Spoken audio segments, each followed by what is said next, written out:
Garland, thanks very much indeed for joining us. Before we go on to the serious business, who's going to win this Super Bowl? And what is it anyway? Well, I'm going with the Cincinnati Cincinnati on this one. Let me put it like this: I'm rooting for Cincinnati simply because they've never won a Super Bowl, and Cincinnati really hasn't won any sports championships in probably 25, 30 years. So I'm going with the city that needs a little bit of uplifting. Didn't Jerry Springer come from Cincinnati? He was the mayor of Cincinnati, I seem to recall. Yes, yes, in fact, he was. There are a lot of people rooting for Cincinnati. The thing about the Rams is it's a team that's moved around a lot, and Los Angeles has all of these transient teams that, they're there for a few years while the owners collect a couple $1 billion in a new stadium, and there are many suspecting that the Rams will be another team moving through Los Angeles on the way to the next owner's money grab. Kroenke owns the Rams. He also owns Arsenal, an actual football team here. I'm sounding like I know what I'm talking about here, but I don't. You call it American football, but the last thing that happens is anyone putting their foot on the ball. How do you account for its popularity in the U.S.? Well, the thing about it is, part of it is a uniquely American game, and it is, it started here in America. We have what's called Pop Warner leagues, where kids start playing at a very early age, and believe it or not, my best friend played college football, played in the National Football League, and he had a couple of kids, and he said, I'll let my sons play soccer. He said, because I got my brains bashed out and my knees broken up in football, and I prefer if my two sons play another sport. That's a very good point. Maybe that's what's produced all these political leaders that we have suffered under from your country. But on to the serious business. Garland, this may be the last time we get to talk to each other, either because the world's about to come to an end, or we're both going to be taken down and off the air. It is a very serious moment, isn't it?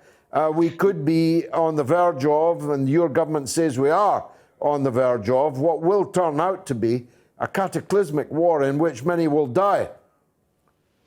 Yeah, and a big part of the discussion that started here, a brilliant economist named Michael Hudson wrote an article at thesaker.is in which he argued that this isn't about Russia or China, that basically what the U.S. empire is trying to do is trying to increase its stranglehold on the EU.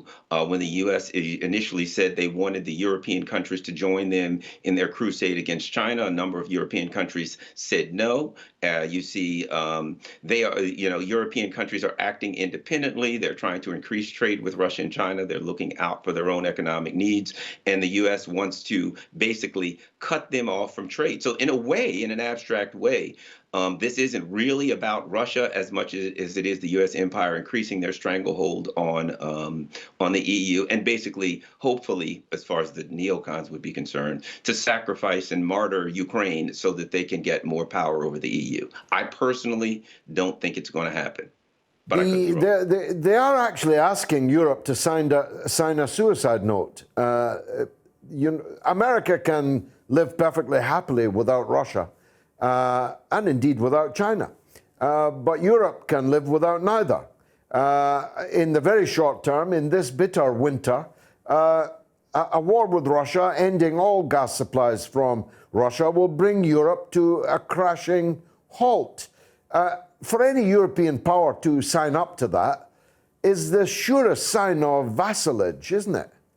It is. It's pure suicide, and I think that there are a number of European countries that are figuring that out, not the least of which being Ukraine. One thing to keep an eye on in Ukraine, because the question is, if a war were to kick off, how would it start?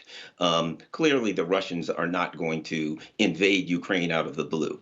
However, if the Ukrainian military were to launch an offensive on the Donbass, on the Russian-speaking regions of eastern Ukraine, clearly Russia would be obliged to act to counterattack to protect them. I think basically what we've been seeing lately from Ukrainian leadership is that they realize the U.S. just wants to throw them to the dogs. The U.S. just wants to watch them get turned to rubble, and they can use that as an excuse then to separate the EU from Russia. And I think Vladimir Zelensky is, from what I've seen, he doesn't want to have that. Keep an eye on Petro Poroshenko. He's back in town. I understand that the U.S. and Canada have acted frequently and powerfully to stop the Ukrainian government from arresting him, which was their original plan. So there could possibly be a move to replace Zelensky with Poroshenko if they can get him to agree. But even then, they've got to get a Ukrainian leader to agree to turn his own country to rubble and possibly cost his own life on behalf of the U.S. getting more power over the EU. That's a tall order to ask anyone. As you describe it, it certainly is. I asked this of an earlier guest also, how is all this playing in Peoria? What are the American people aware that we're on the brink of something potentially as volcanic, as earth-changing as this? Yes, well, they can't help but be for this reason. The U.S. media is, night and day reporting that, the Russians are going to invade Ukraine yesterday, basically. That's the only thing they haven't said is they're going to invade them yesterday. But there's a constant barrage of that. The danger there is, for the U.S. Media, is that this has been going on for several months, and now it's hit a fevered pitch. If, as I suspect, the Russians do not cooperate and the Ukrainians are not as suicidal as the neocons would hope, they're going to run into a brick wall at some point where they're going to have to stop saying it. And what little respect that the U.S. media has will melt away even more. The Grand Old Duke of York famously marched 10,000 men up to the top of the hill and marched them down again. And there may be, if you're right, something of this. Let me move on, if I may. I've been having quite a fierce discussion on the show this evening about these truckers, the truckers' convoys. We've got the traditional left people that tell me they organize speaking tours for me in Canada and so on, who use words like Teamsters, use words like Canadian Labour Council and so on, describing people who are manifestly workers in that they work for a living driving a truck. I don't know how much more of a worker you can be when you drive a truck for a living. Even if you're the owner-driver, you're a worker, unless you have some kind of weird definition of what a worker is. Denouncing people, taking direct action against a rotten government as fascists. Is this happening also in the U.S.? I think this discussion is happening in the U.S. I'm 100% with you, and that is I'm not about who's doing it or what their particular ideology is. I'm about, what they're doing and the importance of what they're doing. I think it's important this is an important discussion right now.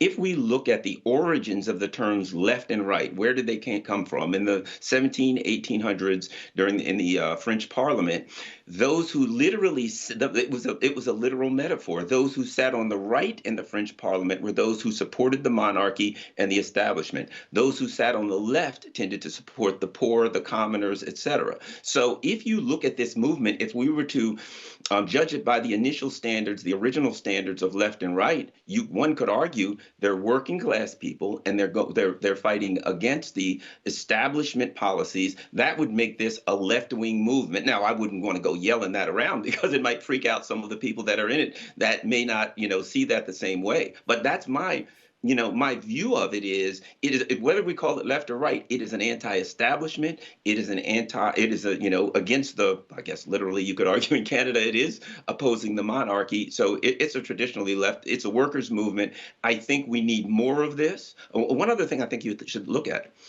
we had a huge Kellogg strike here.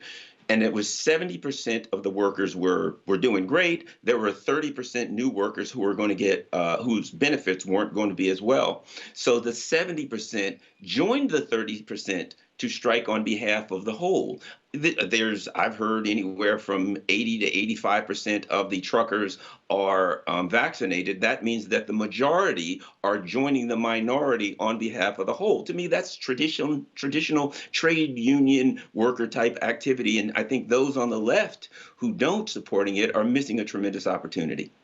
I feel that absolutely, but we've definitely put the cat amongst the pigeons. There's even more calls coming through now. I've no idea whether these people support the truckers or not, but it does, as you say, raise a bigger question of what's left, what's right. There are many people here who regard themselves as on the left that support the European Union. There are many people here who call themselves on the left that support NATO. There are many people here that call themselves on the left that support forced vaccination of people, forced medication, although they have a different take when it comes to issues like abortion. There are moments when you feel that you're living in or through a watershed. Is it left to support Joe Biden? I say no. Is it left to support the US Democrats? I say no. I would rather, at this moment, in acute international crisis, I'd rather that Trump was in the White House than Biden, because I believe that Trump, with the fascination for the deal that he has, he'd probably be there right now trying to make a deal. And so what's left and what's right in that picture? Over to you, Garland. Well, here's something that I think is important. Traditionally, when we say fascism, such as in the literal Nazis in Ukraine, we're talking about ultranationalism. Well, when I look at the Biden administration and the authoritarian actions that they're taking, one could argue that it's a form of ultraliberalism that goes so far overboard that it becomes a form of fascism. True fascism is neither left nor right. True fascism can borrow from the left, it can borrow from the right, whatever rhetoric needs to be used, because true fascism is about being able to have power and enact whichever policies you would like to enact. So I would argue that the terms left and right now in America, not only do they not apply, you have to be careful because they are being used by people to mislead a lot of our citizens to oppose policies that are in their best interest.